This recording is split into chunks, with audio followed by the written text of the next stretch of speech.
Welcome to all. कल हमने जो यूनिट शुरू किया था कल हमने वो खत्म कर दिया। ठीक है,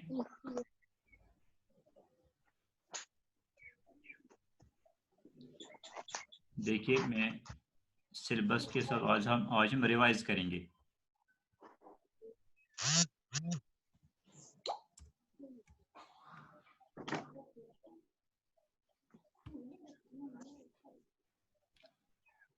आज हम इस यूनिट को रिवाइज करेंगे।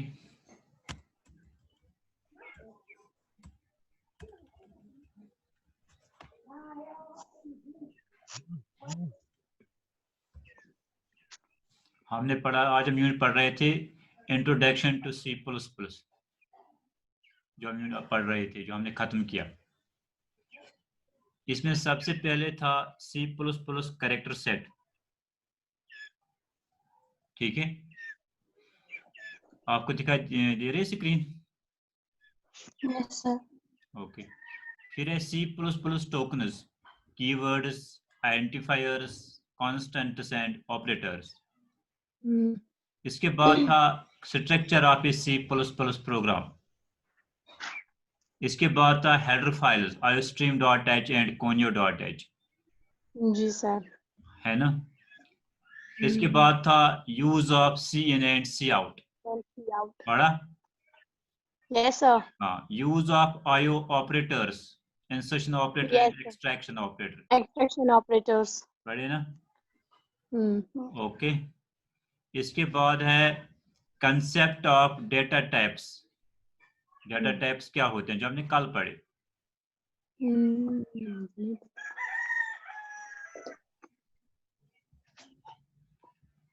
इसके बाद है डेटा में आते हैं बुलेटिन डेटा टाइप्स, हमें पढ़ने थे, वो हमने पढ़ लिए। केयर इंटू फ्लोट डबल, कल पढ़ी char int float and double. इसके बाद था हमारा use of CLR SCR function and get CH functions, पढ़ा?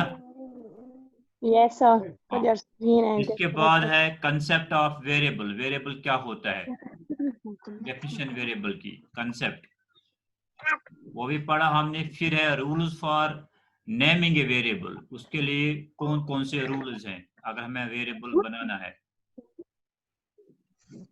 ठीक, इसके बाद है declaration and initialisation of variables. Declaration and initialisation of variables, कैसे डिक्लेयर करते हैं और कैसे इनिशियलाइज करते हैं। इसके बाद है operators, unary operators, binary operators and ternary operators. यह हमने तब पढ़ा था जब हमने ऑपरेटर शुरू की था ऊपर, जब हमने ऑपरेटर शुरू किए थे पढ़ने, तब हमने ये उसके साथ भी पढ़ दिया कि ऑपरेटर्स के टाइप्स क्या हैं, unary, binary and ternary operators. हाँ, हमने फिर उसके साथ पढ़ा arithmetic operators, plus, minus, star, star mean multiplication, division and modulus. हाँ, रिलेशनल ऑपरेटर्स, ये भी less than, greater than, less than, equal to, greater than, equal to, equal to, not equal. Yes sir. फिर हमने पढ़ा logical operators, and or not. इसके बाद हमने पढ़ा increment and decrement operators, increment and decrement operators, minus minus plus plus, plus, है ना। इसके बाद हमने पढ़ा था इसी में कंडीशनल ऑपरेटर्स, कंडीशनल ऑपरेटर्स जिसमें तीन ऑपरेंड होते हैं और दो ऑपरेटर्स होते हैं, टर्नरी ऑपरेटर्स, कंडीशनल ऑपरेटर्स। ठीक है, conditional operator is also called a ternary operator. operators. Let us move back.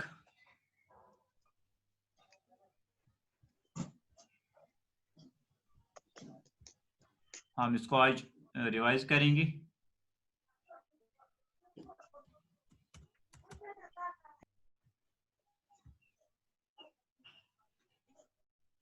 क्या कि इंटरनेट स्पीड बहुत कम थी, तो आपको लेक्चर कुछ मिस हो गए।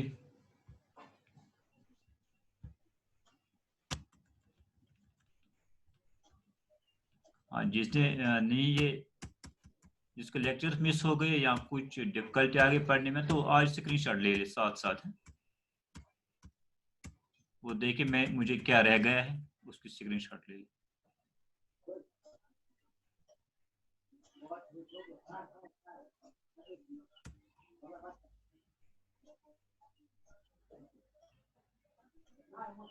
हाँ, यहाँ से शुरू हमने किया था, ठीक है। यहाँ से introduction to C plus plus, इसके 10 मार्क्स हैं। C plus plus high level language, general purpose programming language. C plus plus एक लैंग्वेज है, कंप्यूटर लैंग्वेज है। इट इज जनरल पर्पस, यानी हम किसी भी सॉफ्टवेयर को बनाने के लिए हम इस्तेमाल करते हैं। प्रोग्रामिंग लैंग्वेज यानी इसमें हम कंप्यूटर की प्रोग्रामिंग करते हैं। Okay, it was developed by Benjamin Stroustrup in 1979। ये लैंग्वेज बेंजामिन स्ट्राउस ने 1979 में बनाई एट बेल लेबोरेटरीज।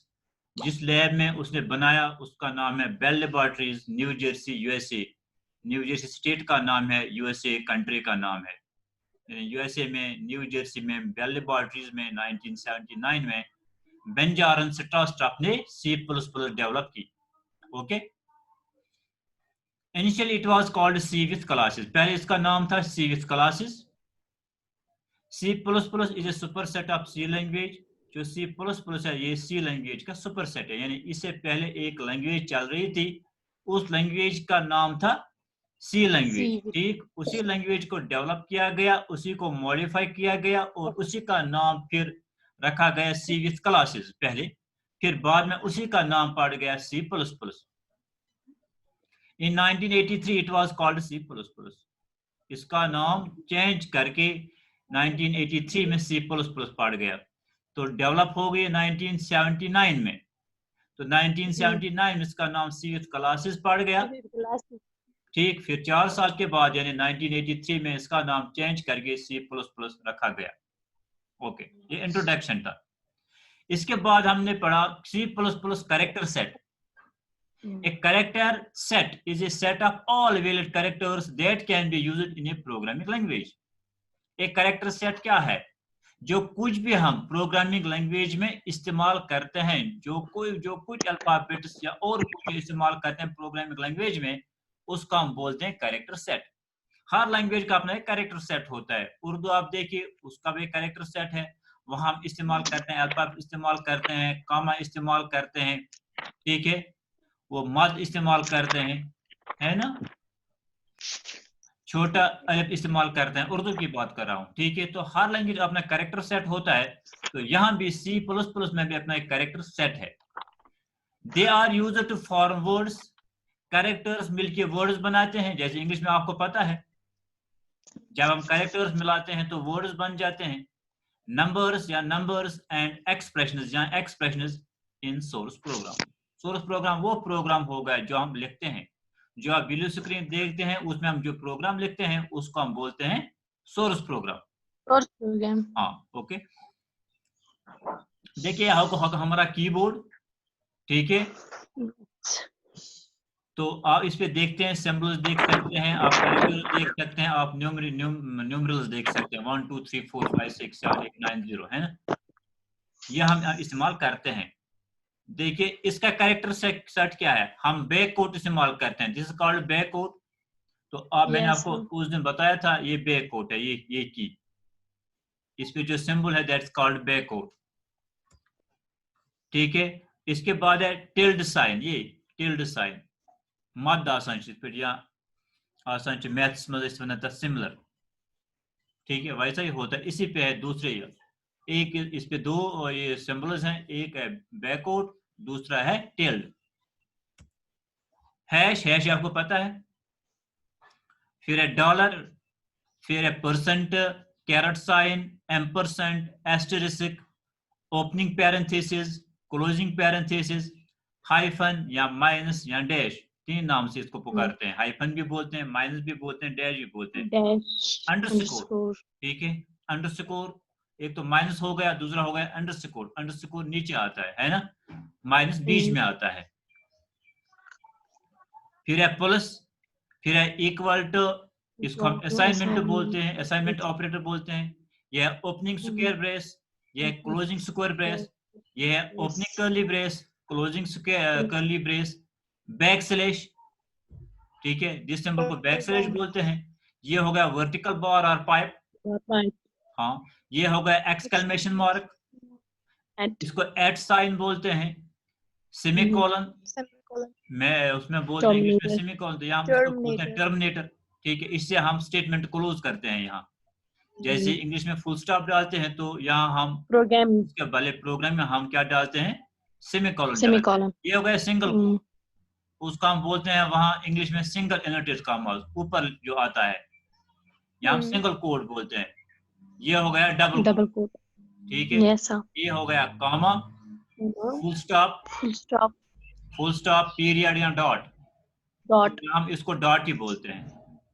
ये हो गया लेस देन, या इसको बोलते हैं ओपनिंग एंगल ब्रेस। ये हो गया ग्रेटर देन या क्लोजिंग एंगल ब्रेस, ओके। ये हो गया फॉरवर्ड स्लैश या डिवीजन भी बोलते हैं, डिवीजन भी इस्तेमाल भी करते हैं, फॉरवर्ड स्लैश के लिए भी इस्तेमाल करते हैं। These are the all the symbols, special symbols we use in C++ character set या C++ लैंग्वेज। इसके अलावा क्या इस्तेमाल करते हैं, इसके अलावा हम प्रोग्रामिंग लैंग्वेज में कैपिटल A भी इस्तेमाल करते हैं, A to Z, small A to Z इस्तेमाल करते हैं, और 0 to 9 न्यूमरल इस्तेमाल करते हैं। ये सब मिलाकर इसको हम C++ कैरेक्टर सेट बोलते हैं। यानी C++ कैरेक्टर सेट में आता है, एक तो आता है कैपिटल लेटर्स, स्मॉल लेटर्स और न्यूमरल्स 0 to 9, और ये स्पेशल सिंबल्स जो ये लिस्ट यहाँ दिया हुआ है। ये सारा कुल मिला के इसको बोलते हैं कैरेक्टर सेट ऑफ C++। आगे यहाँ तक बात समझ? जी सर। मैं तेज से पढ़ा रहा हूँ क्योंकि हमने ऑलरेडी ये पढ़ा है, मैं रिवाइज कर रहा हूँ। Token, it is the smallest individual unit in a program. ये सबसे छोटा यूनिट होता है प्रोग्राम में। जैसे सबसे छोटा यूनिट हम इंग्लिश में बोलते हैं वर्ड को, है ना, वर्ड मीनिंगफुल चासन, है ना, वर्ड को होता है मीनिंगफुल होता है। आप इंग्लिश में देखिए कोई भी वर्ड आप लीजिए, फॉर एग्जांपल यहाँ ये हम लेंगे इट, IT इट, एक वर्ड हो गया, है ना, ये भी मीनिंगफुल है। फिर इसके साथ यहाँ इज है, ये भी मीनिंगफुल हो गया, ये एक वर्ड है। फिर THE है, ये भी मीनिंगफुल है। फिर स्मॉलेस्ट है, ये भी मीनिंगफुल है, ठीक है। जो ये है वर्ड्स हैं, these are the smallest individual units. इसी तरह C++ लैंग्वेज में भी जो स्मॉलेस्ट इंडिविजुअल यूनिट्स होते हैं या वर्ड्स होते हैं, उनको हम टोकन बोलते हैं। टोकन, यस सर, ठीक है। फॉर एग्जांपल यहाँ मैंने लिखा नीचे इंट ABC। इंट एक मीनिंगफुल वर्ड है कहाँ, C++ में, तो ये हो गया टोकन, ठीक है। इसी तरह ए भी हो गया टोकन, वेरिएबल है। कामा भी टोकन हो गया, बी भी टोकन हो गया, ठीक है। इक्वल टू टोकन हो गया, ये क्या हो गए, सारे टोकन्स हो गए, ठीक है, ओके। अब हम इसके बाद हमने पढ़ा types of tokens. Tokens are of 4 types, sorry 5 types, 4-5 हो गया। Tokens are of 5 types, 5 type का इस्तेमाल करते हैं। कीवर्ड्स, आइडेंटिफायर्स, कांस्टेंट्स और लिटरल्स, स्ट्रिंग्स एंड ऑपरेटर्स, ठीक है। ये 5 तरह के टोकन हम इस्तेमाल करते हैं प्रोग्रामिंग लैंग्वेज में। यानी जो कुछ भी हम लिखते हैं, या वो कीवर्ड हो सकता है, या आइडेंटिफायर हो सकता है, या कांस्टेंट होगा, या स्ट्रिंग होगी, या ऑपरेटर होगा, ओके। पहले पढ़ेंगे keywords. These are reserved identifiers whose meaning has already been taught to the compiler. ये वो वर्ड्स हैं जो रिजर्व हैं, यानी रिजर्व, हम इसको अपने तौर से इस्तेमाल नहीं कर सकते हैं। एज वेरिएबल नेम हम इसको इस्तेमाल नहीं कर सकते हैं। These are reserved words जिनका मीनिंग पहले ही कंपाइलर को बताया गया है, ठीक है, या हम अपने तौर से इस्तेमाल नहीं कर सकते हैं, ठीक है। फॉर एग्जाम्पल जैसे हम बोलते हैं ताजमहल। ताजमहल एक मानी हुई बिल्डिंग है, ठीक है, उसका नाम हम चेंज नहीं कर सकते हैं, या हम किसी और बिल्डिंग को ताजमहल नहीं बोल सकते हैं। इस तरह जो रिजर्व कीवर्ड्स होते हैं, ये रिजर्व वर्ड होते हैं, उसको हम नेम चेंज नहीं कर सकते हैं, अपने तौर से उनका इस्तेमाल नहीं कर सकते हैं। These cannot be used as the names of variables। हम कीवर्ड्स को वेरिएबल नेम इस्तेमाल नहीं कर सकते हैं। और other user defined program elements, या और कोई यूजर डिफाइंड वो हो गया जो यूजर खुद बनाता है, जो यूजर कोई भी चीज खुद बनाता है, that is called user defined. यानी हम कीवर्ड्स को यूजर डिफाइंड इस्तेमाल नहीं कर सकते हैं, यूजर डिफाइंड प्रोग्राम एलिमेंट इस्तेमाल नहीं कर सकते हैं, ना ही वेरिएबल का नाम रख सकते हैं keyword. Keywords have a predefined meaning which cannot be changed. Keyword का अपना एक मीनिंग होता है जो हम चेंज नहीं कर सकते हैं, जैसे सी आउट है, सी इन है, इंट है, या और कुछ है, ठीक है, ये सारे कीवर्ड्स हैं, उनका मीनिंग हम चेंज नहीं कर सकते हैं। सम कीवर्ड्स और एग्जांपल मैंने दिए, फ्लोट है कीवर्ड, व्हाइल है कीवर्ड, इफ है, एटसेट्रा, ठीक है, ये कीवर्ड्स हैं, यानी ये रिजर्व्ड वर्ड्स हैं। ये मैंने फिर आपको दिया था पूरा लिस्ट कीवर्ड्स का, ठीक है, 64 कीवर्ड्स हैं टोटल, 64 कीवर्ड्स जिनको हम इस्तेमाल वेरिएबल नेम के तौर पर इस्तेमाल नहीं कर सकते हैं। इसके बाद आ गया identifier, it refers the name of variables, functions, arrays, classes etcetera. Variable हो गए जो अपने तौर से बनाते हैं, नेम्स ऑफ वेरिएबल्स या फंक्शंस, एरेज, क्लासेस जो हम खुद बनाते हैं, they are called identifiers. Rules for naming and identifier, कैसे हम आइडेंटिफायर का नाम रख सकते हैं, चाहे वो वेरिएबल हो, चाहे फंक्शन हो, या एरे हो, या क्लास हो, तो कैसे क्या रूल्स हम फॉलो करते हैं उनको नेम करने में। Only alphabets, digits and underscore are permitted. हम सिर्फ यहाँ अल्फाबेट इस्तेमाल कर सकते हैं, डिजिट इस्तेमाल कर सकते हैं, या अंडरस्कोर इस्तेमाल कर सकते हैं। Number 2, name can not start with A digit. हम नेम को डिजिट स्टार्ट नहीं कर सकते हैं, हम नेम को डिजिट से स्टार्ट नहीं कर सकते हैं, यानी हम 0 1 2 3 4 5 6 7 8 9 ये डिजिट्स हो गए, इससे कोई भी वेरिएबल का नाम हम स्टार्ट नहीं कर सकते हैं। Upper case and lower case letters are distinct, ठीक है, अपर केस में अगर हम कोई चीज लिखें, फिर अगर वही चीज हम लोअर केस में लिखें तो वो डिस्टिंक्ट है, डिफरेंट है, वो एक ही नहीं है। जो वो मैंने आपको दिखाया भी था प्रोग्राम में, वहां मैंने इंटरेस्ट लिखा था, फिर दूसरा इंटरेस्ट लिखा था, तो उसने वहां एरर दी थी। Keywords can not be used as identifier names. हम कीवर्ड्स को आइडेंटिफायर नेम के तौर नहीं इस्तेमाल कर सकते हैं।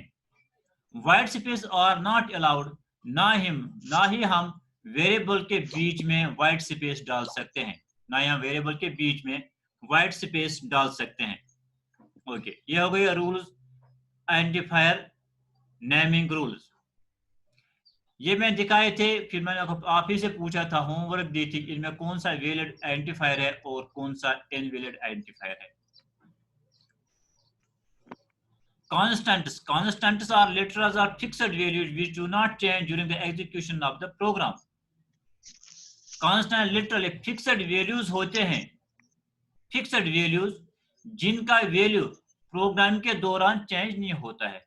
मैंने कल आपको दिखाया वेरिएबल का चेंज होता रहता है, पहले एक वैल्यू होता है, फिर दूसरा वैल्यू, फिर तीसरा वैल्यू, ठीक है ना, चेंज होता रहता है। लेकिन कांस्टेंट का वैल्यू जो पहले दिया है वही रह जाएगा। फॉर एग्जाम्पल 1 2 3 है, ये 1 2 3 हमेशा रहेगा, इसमें कोई एडिशन होगी, इसमें कोई सब्ट्रैक्शन होगी। सिमिलरली 12.34 ये भी एक कांस्टेंट है। It is represented by constant keyword, for example const A10। अगर मैं लिखूं कांस्ट A10, इसका मतलब है ए कांस्टेंट है और इसमें मैंने 10 डाल दिया, ये हमेशा 10 ही रहेगा, इसका वैल्यू कभी चेंज नहीं होगा। ओके, फिर हमने पढ़े टाइप्स ऑफ कांस्टेंट्स। कांस्टेंट्स के दो टाइप्स हैं, प्राइमरी एंड सेकेंडरी, ठीक है। प्राइमरी में इंटीजर आता है, रियल आता है और कैरेक्टर आता है। Integer constant, real constant and character constant. Secondary में आता है array constant, structure, union, enum. Integer constant क्या होता है? They are integer numbers like 1 2 3 -1 2 5 34 etcetera. कोई भी नंबर उसको हम बोलते हैं इंटीजर कांस्टेंट, चाहे वो पॉजिटिव हो चाहे वो नेगेटिव हो। Rules for constructing integer constants. Integer constant बनाने के लिए क्या रूल्स है? Number 1, it must have at least 1 digit, कम से कम 1 डिजिट होना चाहिए। It must not have decimal point, इसके बीच में डेसिमल पॉइंट नहीं होना चाहिए क्योंकि ये इंटीजर है, इंटीजर में डेसिमल पॉइंट नहीं आता है। It could be either positive और नेगेटिव, पॉजिटिव भी हो सकता है, नेगेटिव भी हो सकता है। डिफॉल्ट साइन इज पॉजिटिव, अगर कोई साइन नहीं है तो इसको पॉजिटिव माना जाता है। एनी कॉमा और ब्लैंक इज नॉट अलाउड, इसमें हम कॉमा या ब्लैंक स्पेस नहीं डाल सकते हैं। It is range is from -32768 to 32767, अगर 2 बाइट्स का कंपाइलर है तो इसका रेंज बनता है -32768 to 32767, ये होगा इंटीजर कांस्टेंट्स। इसके बाद है रियल और floating point constants. They are decimal numbers like 12.64, 20, 23.765 etcetera. जिनके बीच में पॉइंट होगा they are called floating point constants. अगर बीच में पॉइंट है तो ये फ्लोटिंग पॉइंट कांस्टेंट है या रियल कांस्टेंट है। Rules for constructing real constant, real constant को कंस्ट्रक्ट करने के लिए हमें कौन से रूल्स फॉलो करने हैं? Number 1, it must have at least 1 digit, इसमें भी कम से कम 1 डिजिट होना चाहिए। It must have a decimal point, इसमें भी डेसिमल पॉइंट होना चाहिए। इट कुड बी इधर नेगेटिव और पॉजिटिव, ये भी पॉजिटिव हो सकता है और नेगेटिव भी हो सकता है। डिफॉल्ट साइन इज पॉजिटिव, अगर कोई साइन नहीं है तो हम पॉजिटिव को मानते हैं। कॉमा और blank spaces are not allowed, ना ही हम इसमें कॉमा डाल सकते हैं ना ब्लैंक स्पेस डाल सकते हैं। It ranges from -3.4 e raised power 38 to 3.4 into 10 raised power 38, ये इसका रेंज है। -3.4 into 10 raised power 38 से लेकर 3.4 into 10 raised power 38 तक। इसके बाद है character constant. It may be a single alphabet, a single digit or a single special symbol included within single quotes. अगर हम किसी भी चीज को, चाहे वो स्पेशल सिंबल हो, चाहे वो डिजिट हो, चाहे वो अल्फाबेट हो, मगर एक ही होना चाहिए। अगर हम उसको सिंगल कोट्स में रखते हैं, जैसे मैंने ए यहाँ रखा सिंगल कोट्स में, तो ये बन गया कैरेक्टर कांस्टेंट। या मैंने प्लस लिया, इसको सिंगल कोट्स में रखा तो बन गया कैरेक्टर कांस्टेंट। 4 को मैंने सिंगल कोट्स में रखा तो बन गया character constant. Its length is 1 character, इसकी जो लेंथ होती है कितनी होती है? 1 कैरेक्टर, ठीक है। तो इसके बाद है ऑपरेटर्स। इसे यहाँ मैं एक चीज एक और ऐड करूं तो कैरेक्टर कांस्टेंट के साथ आता है स्ट्रिंग कांस्टेंट, ठीक है। अगर हम कोई भी चीज डबल कोट्स में लिखते हैं, जैसे हम C8 में लिखते थे, C8 के आगे हम क्या लिखते हैं? डबल कोट्स में स्ट्रिंग लिखते हैं। कोई भी चीज जो डबल कोट्स में होगी उसको हम स्ट्रिंग बोलते हैं। अगर सिंगल कोट्स में है तो अगर एक कैरेक्टर है और सिंगल कोट में है तो उसको हम बोलते हैं कैरेक्टर कांस्टेंट, ठीक है। अगर एक कैरेक्टर है या एक से ज्यादा कैरेक्टर हैं और डबल कोट्स में है तो उसको हम बोलते हैं string. It is called string. तो इंतजाम नहीं करना उज़मा। इसके बाद है operators. An operator is a symbol that tells the compiler to perform a specific mathematical or logical operation. Operator का काम क्या होता है? ऑपरेटर से हम कोई भी स्पेशल ऑपरेशन कर सकते हैं। फॉर एग्जांपल अगर मैं लिखूं 3 + 4, ये प्लस का मीनिंग क्या है? प्लस का मीनिंग है ये ऑपरेटर है, इसका मतलब है 3 और 4 को ऐड करो, है ना? 3 और 4 का ऐड करो, यानी ऑपरेटर का काम कोई ऑपरेशन करना होता है, कोई काम करना होता है, ठीक है।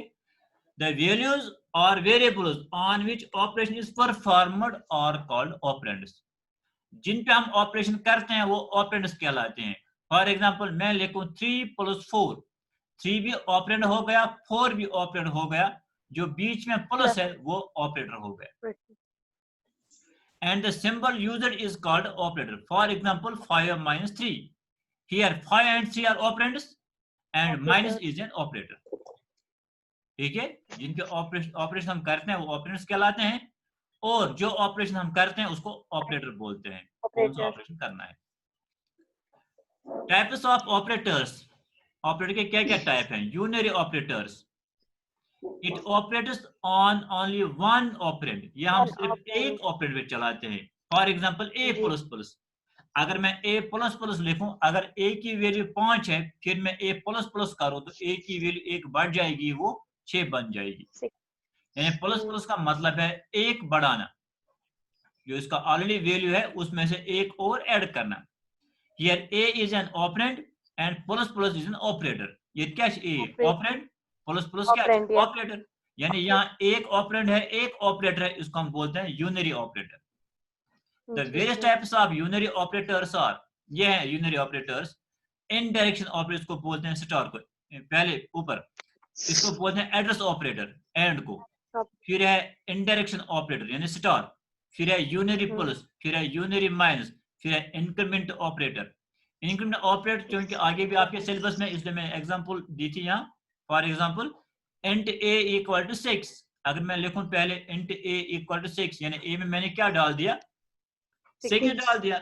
फिर मैं नेक्स्ट स्टेप पे करता हूँ a प्लस प्लस, तो a की वैल्यू 1 बढ़ जाएगी, value of a will be become 7. तो इसकी वैल्यू क्या बनेगी? 7 बनेगी. 7. इसी तरह डिक्रीमेंट ऑपरेटर माइनस माइनस, इससे हम एक कम करते हैं एक वैल्यू. For example Minus. अगर इंट b इक्वल टू 9, अगर मैं b में 9 डालता हूँ, फिर करता हूँ b माइनस माइनस, तो b की एक वैल्यू कम हो जाएगी, value of b will be 8. 9 minus 1. ठीक है, ये है यूनरी ऑपरेटर्स. और है logical not. Logical not operator, ये भी यूनरी ऑपरेटर है. ओके. नेक्स्ट है binary operators. They operate on 2 operands. इसमें हम 2 ऑपरेंड का इस्तेमाल करते हैं. For example x minus y. अगर हम लिखेंगे x minus Y, x and y are 2 operands. x और y क्या हो गए? Operands. And minus is an operator, जो इसके बीच में ये क्या हो गया? ऑपरेटर हो गया. ठीक है, इसमें जहां 2 ऑपरेंड्स होंगे और एक ऑपरेटर होगा तो उसका बोलते हैं binary operator. Binary operators. Other binary operators are, और कौन कौन से बाइनरी ऑपरेटर्स हैं, उनकी क्लासिफिकेशन है. नंबर 1 है अरिथमेटिक ऑपरेटर्स. अरिथमेटिक ऑपरेटर, इसमें प्लस आता है, आपको पता है प्लस कैसे करते हैं, जैसे 5 प्लस 8 हो गया 13. सबट्रैक्शन ऑपरेटर है, मल्टीप्लिकेशन ऑपरेटर है, डिवीजन ऑपरेटर है, और मॉडुलस. मॉडुलस क्या काम करता है? डिवीजन हमें कोशेंट देता है, डिवीजन हमें कोशेंट मिलता है. फॉर एग्जांपल अगर मैं करूं 6 डिवाइड बाय 2 तो रिजल्ट क्या आएगा? ठीक है, 3 आएगा, क्योंकि 3 इसका कोशेंट है. तो मॉडुलस क्या करता है? अगर मैं लिखूं 6 मॉडुलस 2 तो इसमें रिमाइंडर आएगा. रिमाइंडर, जी सर. ठीक है, अगर मुझे रिमाइंडर चाहिए तो मैं क्या इस्तेमाल करूं? Modulus operator. अगर मुझे कोशेंट चाहिए तो मैं इस्तेमाल करूं डिवीजन ऑपरेटर. डिवीजन. ठीक है, आगे इसके जो मॉडुलस ऑपरेटर, इसकी बहुत जरूरत है आगे, ये याद रखना, ये हमें रिमाइंडर देता है. मॉड. Yes, modulus function. इसके बाद है रेशनल ऑपरेटर्स. ये भी बाइनरी ऑपरेटर्स हैं. इसमें लेस देन आता है, greater than, less than equal to, greater than equal to not equal to. These are all rational operators, and these are also binary operators. Number C है logical operators. Logical operator में आता है and, logical and logical or. ये भी logical operators हैं, यानी ये भी binary operators हैं. ओके. इसके बाद आता है ternary operator. They operate on 3 operands. अगर 3 ऑपरेंड हैं तो उनको बोलते हैं ternary. ठीक है, टर हो गया 3. इसमें एक ही आता है हमें operator, conditional operator. Conditional operator is a ternary operator. It is general syntax is, हम ये कैसे लिखते हैं? पहले हम एक्सप्रेशन लिखते हैं, एक्सप्रेशन 1. पहले हम ये लिखते हैं एक्सप्रेशन 1, फिर हम नोट ऑफ इंट्रोगेशन डालते हैं. ठीक है, फिर हम स्टेटमेंट फर्स्ट लिखते हैं, फिर हम कॉलन डालते हैं, फिर स्टेटमेंट सेकंड लिखते हैं. ठीक है, ये इसका जनरल सिंटैक्स हो गया. For example a is greater than b. अगर a b से बड़ा है तो a की वैल्यू प्रिंट होगी, अगर a b से छोटा है तो b की वैल्यू प्रिंट होगी.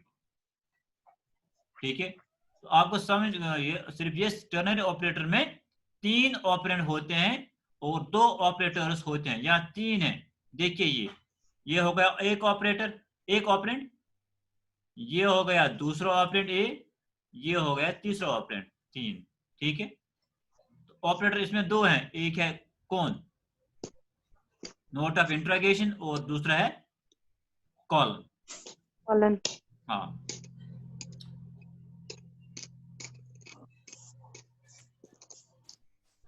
Structure of a C plus plus program. हम सी प्लस प्रोग्राम कैसे बनाते हैं? सबसे ऊपर होती है हेडर फाइल्स।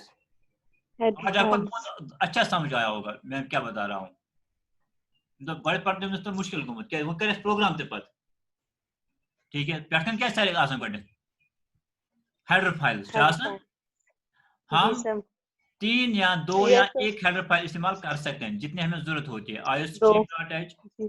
conio.h ठीक है। तो इसकी हमें जरूरत Studio नहीं dot. पड़ती है किसकी studio.h की ज्यादा Studio. जरूरत नहीं पड़ती है।